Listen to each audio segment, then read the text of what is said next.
अगर मैं आपसे पूछूं क्या काला जादू होता है तो आपका इस पे क्या जवाब होगा? बात है 20वीं सदी की शुरुआत की। रेसिंग क्लब नामक फुटबॉल क्लब हुआ करती थी। अर्जेंटीना के ये बड़ी ही पॉपुलर फुटबॉल क्लब थे। इन्होंने लगातार 18 बार अर्जेंटीना में कप जीते। लेकिन फिर समय आता है 1967। 29 अगस्त 1967 को अर्जेंटीना के ये फुटबॉल क्लब नेशनल को 2-1 से हराती है और 1967 कोपा लिबर्टीज कप जीत जाती है। अर्जेंटीना की ये फुटबॉल क्लब सबको हराते हुए कप पे कप जीतते चली जाती है। इसी साल रेसिंग क्लब इंडिपेंडेंट नामक टीम को भी हराती है, जो कि इंडिपेंडेंट के समर्थकों को ये बात बिल्कुल भी पसंद नहीं आती है। तो ये क्या करते हैं कि अर्जेंटीना के घरेलू मैदान में जाते हैं और 7 मृत बिल्लियां यानी कि डेड कैट्स को दफना देते हैं, जिसके बाद शुरू होता है रेसिंग क्लब का बुरा दौर। दिसंबर 1967 में ही इंडिपेंडेंट ने सीजन के आखिरी गेम में रेसिंग को 4-0 से हरा दिया और प्राइमेरा डिवीजन का खिताब जीत लिया। अब आप यहाँ पे बोलोगे यह कोई घटना हो सकती है, कोई इंसिडेंट हो सकता है, लेकिन नहीं दोस्तों, रेसिंग क्लब की हालत इतनी खराब हो गई कि इनको अपने मैदान में भी कई बार हार का सामना करना पड़ा। 1983 के सीजन के आखिरी गेम में भी रेसिंग क्लब को मात खानी पड़ी और 0-2 से हार हुई और हालत इतनी खराब हो गई कि इनसे अपने घरेलू मैदान में भी एक मैच जीता नहीं जा रहा है। अब यहाँ पे आप सोचोगे क्या यहाँ पे सच में कोई ब्लैक मैजिक काम कर रही है? क्या सच में यहाँ पे कोई काला जादू हुआ हो? 14 दिसंबर की इस खबर को देखिए। महाराष्ट्र के गांव में पति पत्नी और पोती की हत्या कर दी गई क्योंकि यहाँ पे ब्लैक मैजिक प्रैक्टिस किया जा रहा था। इसी तरह केरल में 2 लोगों की हत्या कर दी जाती है, उन पे काला जादू करने का आरोप सामने आता है।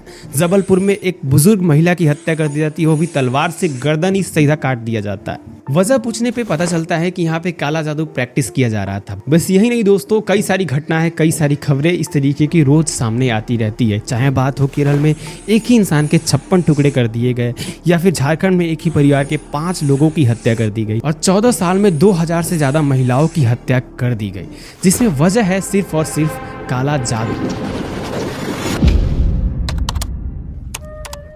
काला जादू के संबंध में बहुत लोग ये रिपोर्ट करते हैं कि पहले वो पढ़ने में बहुत अच्छा थे, अगर उनका परफॉर्मेंस अब खराब होने लग रहा है इसका मतलब जरूर कोई काला जादू हुआ होगा।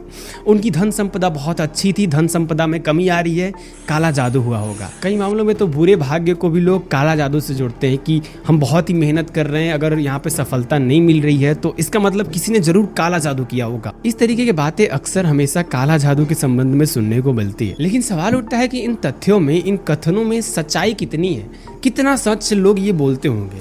अगर रेसिंग क्लब की कहानी को आगे बढ़ाया जाए तो बिल्लियों को दफनाने से जो इम्पैक्ट रेसिंग क्लब की परफॉर्मेंस पे पड़ा, उसे कम करने के लिए डिसाइड किया जाता है कैसे भी करके इन बिल्लियों की डेड बॉडी को निकाला जाए। हो सकता है कुछ अच्छा परिणाम मिले। काफी खोजने के बाद 6 बिल्लियों की डेड बॉडी तो मिल जाती है, लेकिन एक जो बची हुई थी नहीं मिल रही थी।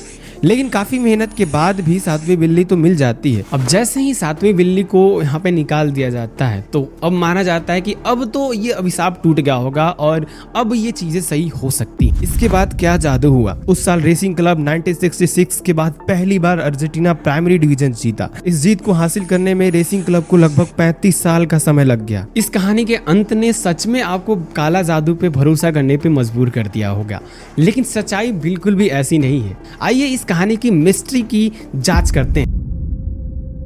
सबसे पहले हमने ये जानने की कोशिश करी कि क्या कभी सच में मैदान पूरे स्टेडियम को खोदा गया था, तो इसका जवाब हमें कई सारी वेबसाइटों पे रिसर्च करे गए हैं, उसमें मिला बिल्कुल नहीं। कभी भी स्टेडियम को, कभी भी क्लब को ऐसे खोदा नहीं गया था, कभी मैदान को खोदा नहीं गया। दूसरी बात यह है कि कहानी हर बार पढ़ने पे बदल जाती है। कई जगह पे तो इन बिल्लियों के जगह पे मेढक की जिक्र करी जाती है कि नहीं, बिल्ली नहीं थी, 7 मेढक को दफनाया गया था। 1987 से 1989 तक रेसिंग क्लब के लिए खेल रहे एक प्लेयर इग्लेसियस से जब इस बारे में पूछा गया तो उन्होंने कहा कि ये सब मन गढ़ंत बातें हैं और ना ही मैंने कुछ ऐसी बातें कभी सुनी है और ना ही कुछ ऐसी घटनाएं कभी हुई है। सदी के महान दार्शनिक ओशो से जब इस बारे में पूछा गया कि क्या काला जादू होता है, तो यूरी गेलर का उदाहरण देते हुए ओशो कहते हैं, काला जादू, सफेद जादू कुछ नहीं होता, लेकिन मन की शक्तियों को इकट्ठा करके इसे प्रभावी बनाया जा सकता है। क्योंकि यूरी गेलर अपने मन की शक्तियों से स्टील के चमचों को बेंड कर देता है, तो जाहिर सी बात है कि ये शक्तियाँ काम करती होंगी। बेसिकली यहाँ यूरी गेलर जिस मेथड का इस्तेमाल करने लगता है उसे बेंड एंड ट्विस्ट नामक टेक्निक कहा जाता है। परफॉर्मेंस के दौरान यूरी गेलर ऐसा एंटिसिपेशन बनाता था जिससे लोगों को लगता था कि सच में यहाँ कोई जादू होने लग रहा है और लोग विश्वास करने लगते थे उसकी बातों पे। आमतौर पे जो चमचे इसके द्वारा इस्तेमाल करे जा रहे हैं, एक हाथ से मोड़ा जा सकता है, वो आप भी मोड़ सकते हैं।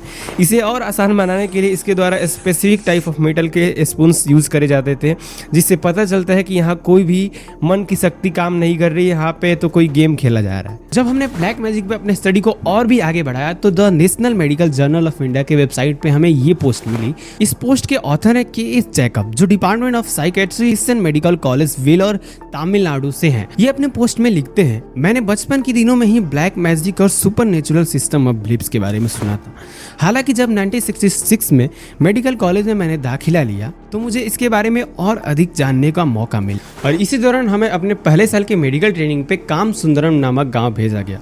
इस ट्रेनिंग में हमें कई सारे सर्वे कलेक्ट करने थे, पता करना था कि गांव वालों की स्थिति कैसी है, गांव में लोगों का रहन सहन कैसा है, लोगों का स्वास्थ्य कैसा है, लोगों की जीवनचर्या कैसी है, इन सारे चीज़ों पर रिपोर्ट करना था। जब हम इन सारी चीज़ों पर रिपोर्ट तैयार कर रहे थे तो हमने देखा कि गाँव में लोगों के बीच सुपर नेचुरल चीज़ों पर कुछ ज़्यादा ही विश्वास है, काला जादू, बुरी आत्मा, बुरी शक्ति। बाद में जाकर के इस सर्वे से मिले रिपोर्ट को जब हमने और भी अच्छे से अध्ययन करा तो हमने पाया कि मैक्सिमम लोग किसी न किसी मानसिक बीमारी से ग्रसित है, जिनमें सिजोफ्रेनिया, बायोपोलर डिसऑर्डर कॉमन है। इन सारी बीमारियों को ठीक करने के लिए बाद में हमने कई सारे कैंपेन चलाए और लोगों को स्थिति में सुधार भी हुआ। लेकिन सवाल उठता है कि उन मामलों का क्या जिनमें लोग सच बोल रहे हैं कि ऐसी घटनाएं उनके साथ हुई है।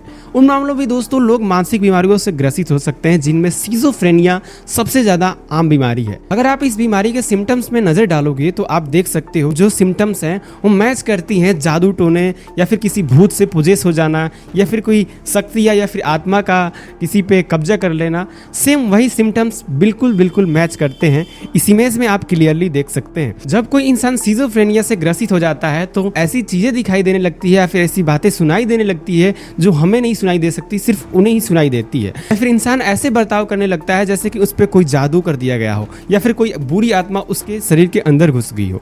तो सिजोफ्रेनिया में कुछ ऐसे सिम्टम्स देखने को मिलते हैं और आमतौर पे इसे काला जादू का नाम दे दिया गया है और लोग कहते हैं कि भूतों से तो ये इंसान पोजेस हो गया है।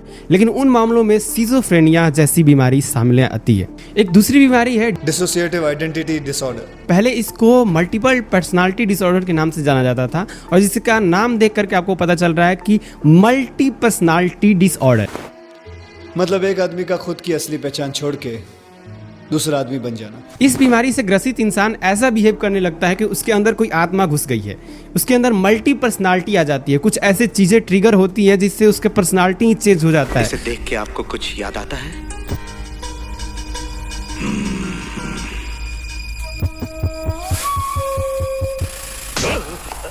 Hey, doctor, you are crazy. जंगली से गुलाब के बारे में पूछोगे तो वो क्या कहेगा? हाँ? Ask me.